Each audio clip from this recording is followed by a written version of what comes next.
26/11 का गुनहगार हिंदुस्तान की धरती पर होगा कुछ ही देर में। आपको बता दें कि अमेरिका से प्रत्यर्पण के बाद एनआईए और रॉ की टीम उसको लेकर आ रही है दिल्ली।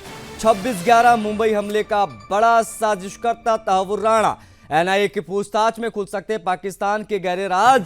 साथ साथ में दिल्ली एयरपोर्ट पर सुरक्षा के कड़े बंदोबस्त कर दिए गए हैं। एजेंसियां अलर्ट पर हैं क्योंकि किसी भी वक्त वो पहुंच सकता है। आपको बता दें लश्कर तैयबा का अहम सदस्य और मास्टरमाइंड है तहव्वुर राणा। मुंबई हमले का मास्टरमाइंड लश्कर आतंकी तहव्वुर राणा। भारत लाकर राष्ट्रीय सुरक्षा से जुड़े मामले में ये पूछताछ होगी और ये बेहद महत्वपूर्ण पूछताछ मानी जा रही है। कुछ ही देर में हिंदुस्तान की धरती पर पहुंचेगा। आपको बता दें मुंबई पुलिस के बाद यूपी पुलिस भी रिमांड मांगेगी, ऐसी सूचना प्राप्त हुई है। भारत सरकार ने इस मामले में कई सालों तक कड़ी कानूनी लड़ाई लड़ी।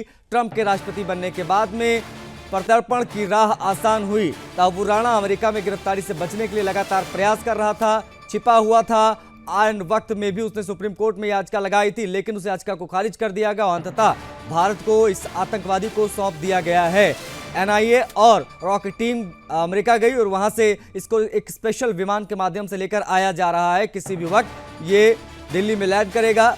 इसके लिए तमाम सुरक्षा एजेंसियों को अलर्ट कर दिया गया है। तो ये इस वक्त की एक बड़ी जानकारी तहव्वुर राणा से जुड़ी हुई है। किसी भी वक्त ये खबर आ जाएगी जब तहव्वुर राणा हिंदुस्तान में लैंड करेगा। और इसे कई मायनों में देखा जाए तो कई महत्वपूर्ण जो पूछताछ होने जा रही है उस पूछताछ में कई बड़े खुलासे हो सकते हैं। बता दें आपको कि लगातार इस इंतजार में लोग थे कि जल्द से जल्द ये पहुंचे। और बड़ी चीज ये कि जब से खबर सामने आई है कि इसको भारत लेकर आया जा रहा है, तब से जो 26/11 हमले के पीड़ित लोग हैं जिन्होंने अपनों को खोया, वो लगातार ये मांग कर रहे हैं कि कसाब की तरह इसको पालना नहीं है, इसको जल्द से जल्द फांसी के फंदे पर लटकाना है। लेकिन इन सब से भी बेहद महत्वपूर्ण चीज ये कि पूछताछ होगी और इस पूछताछ के मायने बेहद महत्वपूर्ण हैं, क्योंकि लश्कर तैयबा से लेकर आईसिस तक के ऑपरेशन, विशेष तौर पर आईएसआईएस के जो ऑपरेशंस हैं उससे जुड़ी क्या महत्वपूर्ण जानकारियां इससे पूछताछ में एनआईए और रॉ के जो लोग हैं वो प्राप्त करेंगे,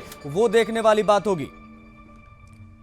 हेमंत महाजन पूर्व ब्रिगेडियर हमारे साथ कनेक्ट हो गए हैं, उनसे हम बातचीत करेंगे, समझने की कोशिश करेंगे कि आखिर क्या मायने और यहां से आगे क्या। सूरज प्रताप सिंह हमारे संवाददाता दिल्ली से जुड़ गए, दोनों से हम बातचीत करेंगे। लेकिन हेमंत महाजन पूर्व ब्रिगेडियर जो है वो हमारे साथ कनेक्ट हो गए, उनसे सबसे पहले बात करेंगे। हेमंत जी, किस प्रकार से देखा जाए आज चूंकि लेकर आया जा रहा है 26/11 के गुनहगार आतंकी को, अब यहां से आगे क्या होगा, किस प्रकार से चीजें आगे बढ़ेंगी, जरूर बताइए क्योंकि लोग ये जानना चाहेंगे। हेमंत जी। देखिए, तहव्वुर राणा जो अभी भारत में आ रहा है, एनआईए की टीम उसको लेके आ रही है जी। इसके जो परिणाम है ये 3 स्तरों के ऊपर होने वाले हैं। एक तो इंटरनेशनल लेवल जिसमें पूरी दुनिया साथ में है और आपको पता है दुनिया में कहीं पर भी कोई आतंकवादी हमला होता है तो उसके रूट्स पाकिस्तान या अफगानिस्तान में होते हैं। तो दुनिया की पूरी नजर रहेगी क्योंकि यूएसए के कोर्ट ने उसके हमारे पास भेजा है। दूसरा है इसका इफेक्ट जो होने वाला है वो पाकिस्तान के ऊपर होने वाला है कि जिस प्रकार से आप न्यूज में बता रहे थे उनका जो षड्यंत्र है, जिन्होंने मदद की थी, इनके सबके चेहरे सामने आ जाएंगे। और तीसरा जो है वो है भारत के लेवल के ऊपर इस हमले के अंदर जो मारे गए थे अपने लोग, जो जख्मी हो गए थे, जिनके ऊपर अन्याय हुआ था, वो सब राह देख रहे हैं कि इसका जो खटला है, इसका जो ये मुकदमा है जल्दी से जल्दी किया जाए ताकि उसे पनिशमेंट दी जाए। लेकिन मैं सबसे पहले आ जाऊंगा इंटरनेशनल लेवल के ऊपर। हमें पता है कि पाकिस्तान हर एक आतंकवादी हमले के लिए जिम्मेदार होता है, लेकिन दुनिया के सामने ये आना चाहिए ताकि United nation security council Pakistan को एक स्टेट स्पॉन्सरिंग टेररिज्म डिक्लेयर कर दे, या इसके सिवाय यूनाइटेड नेशंस की जो एजेंसीज है कि जो दहशतवादियों को मदद करते हैं, जो उनको ब्लैकलिस्ट करते हैं, तो उसके अंदर पाकिस्तान का नाम आ जाए। और मतलब आप ये कहना चाह रहे हैं सर कि पाकिस्तान पर एक अंतर्राष्ट्रीय दबाव बनेगा यूएन में, एफएटीएफ में, जब इस प्रकार के विषय उठाए जाएंगे और पाकिस्तान और एक्सपोज होगा, आतंक की कमर टूटेगी। उस दिशा में ये कदम बेहद महत्वपूर्ण, उसको वहां पर लाना ये सिर्फ एक प्रतीकात्मक जीत नहीं है, ये बड़ी जीत है। हेमंत जी। यस, पाकिस्तान के जितने भी कारनामे है ये सामने आ जाएंगे, इसलिए दुनिया को पता लगेगा, इसलिए ये सब चीजें दुनिया के सामने आना जरूरी है। दूसरी इंपॉर्टेंट चीज यह है कि तहव्वुर राणा था पाकिस्तान का एक सोल्जर, एक डॉक्टर था, कैप्टन रैंका, जो बाद में वहां से भाग के जाके वो कनाडा में चला गया, कनाडा का नागरिक बन गया। और अगर आपको पता है कि पिछले कुछ जब ये जो पूर्व प्रधानमंत्री थे कनाडा के जस्टिन ट्रूडो, जो अभी निकल गए हैं, वो भारत के ऊपर आरोप लगाते थे कि भारत उनके देश के जो नागरिक है उनको मारने की कोशिश करता है। तो अभी ये कनाडा के मुंह में एक थप्पड़ है कि देखिए, आपका नागरिक भारत के खिलाफ कार्रवाई करता है और यूएसए के कोर्ट ने उसे यहाँ पे भेजा है।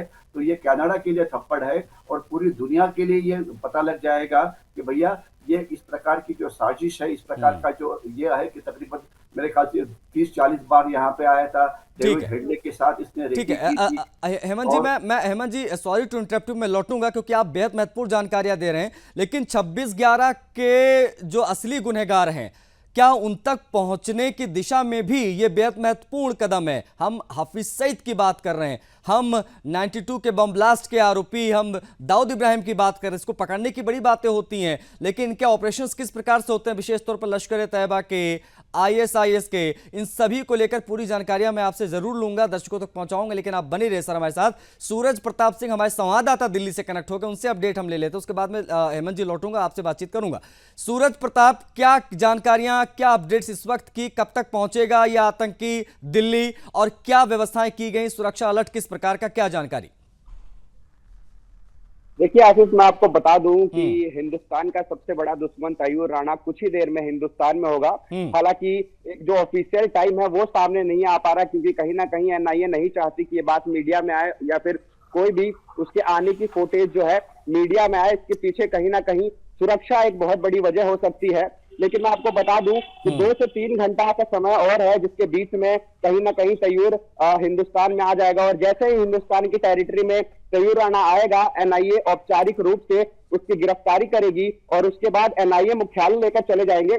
खबर यह भी आ रही है कि 24 घंटे के अंदर एनआईए के कोर्ट में उसको पेश किया जाएगा। लेकिन शुरुआती कुछ दिनों हिंदुस्तान में उसकी ज्यादा मूवमेंट नहीं कराई जाएगी। तो इस वजह से हो सकता है कि 24 घंटे के अंदर जो एनआईए के कोर्ट में उसकी पेशी होगी वो डिजिटली किया जाएगा और वीडियो कॉन्फ्रेंसिंग के माध्यम से उसकी पेशी की जाएगी। लेकिन साथ ही आपको ये भी बता दूं कि कहीं ना कहीं तैयूर राणा की सुरक्षा पर भारत सरकार का एक बहुत बड़ा जो है मूवमेंट देखा जा रहा है, क्योंकि तैयूर को फिलहाल इस टाइम पे सबसे ज्यादा जो खतरा है वो लश्कर और आईएसआईएस से ही है। क्योंकि कहीं ना कहीं पूरे पाकिस्तान में ये डर है कि अगर ये भारत के हाथ लगेगा और पूछताछ होगी तो कहीं ना कहीं पाकिस्तान के आईएसआईएस के बहुत ऐसे बड़े बड़े राज और जो मास्टर प्लान है वो खुल जाएंगे। तो कहीं ना कहीं पहले आईएसआईएस और लश्कर तैयार को राणा को कहीं ना कहीं खत्म पहले करना चाहेगी। तो उनसे सुरक्षा देने के लिए भारत सरकार जो है चाहे वो तिहाड़ जेल हो या फिर एनआईए मुख्यालय हो, हर तरफ नजर बनाई हुई है। ठीक है, आप बनी रहेगा हमारे साथ सूरज। हमारे साथ हेमंत महाजन जी भी जुड़े हुए हैं, पूर्व ब्रिगेडियर हैं। हेमंत जी, इससे जो पूछताछ होगी, इस आतंकवादी से जो पूछताछ होगी, इस पूछताछ के बाद में क्या हम लोग दाऊद इब्राहिम, क्या हम लोग आईएसआई, क्या हम लोग लश्कर तैयबा, हाफिज सईद के ऑपरेशन से जुड़ी जानकारियां इससे प्राप्त कर सकते हैं क्या? और उस दिशा में इनकी परतें खोदने और खोलने की दिशा में हम किस कदर आगे बढ़ रहे हैं और ये कितनी बड़ी कामयाबी होगी इससे पूछताछ में अगर हम इन चीजों को प्राप्त कर ले जाते हैं तो? हेमंत जी, ये जो 26/11 का हमला किया था ये लश्कर तैयबा ने किया था। और लश्कर इस हमले के अंदर जो प्लानिंग हो गई थी, इसमें डेविड हेडले के सिवाय तैयूर राणा ये बड़ा ज्यादा इन्वॉल्व प्लॉटर था।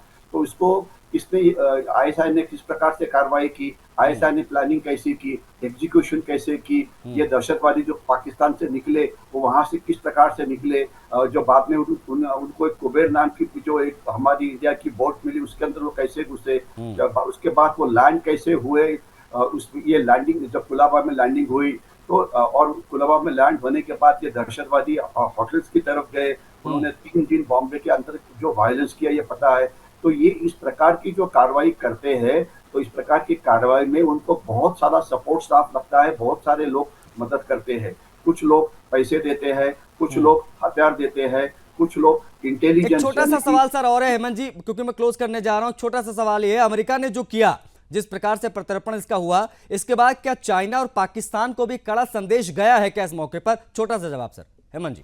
देखिए, बात सीधी है, ये पाकिस्तान के लिए एक बहुत बड़ा संदेश है कि अगर कोई भारत के खिलाफ आप दहशतवादी कृत्य करते हैं तो हम आपके पीछे पड़े रहेंगे, और कभी ना कभी 17 साल के बाद भी क्यों ना हो, हम उसको जो कानूनी शिक्षा है वो देंगे। तो इससे पाकिस्तान की मोरल दिया जाएगा, पाकिस्तान के अंदर जो दहशतवादी है, जो अभी कृत्य कर रहे हैं या करने वाले हैं, उनको भी मैसेज है कि भाई हम आपको छोड़ेंगे नहीं।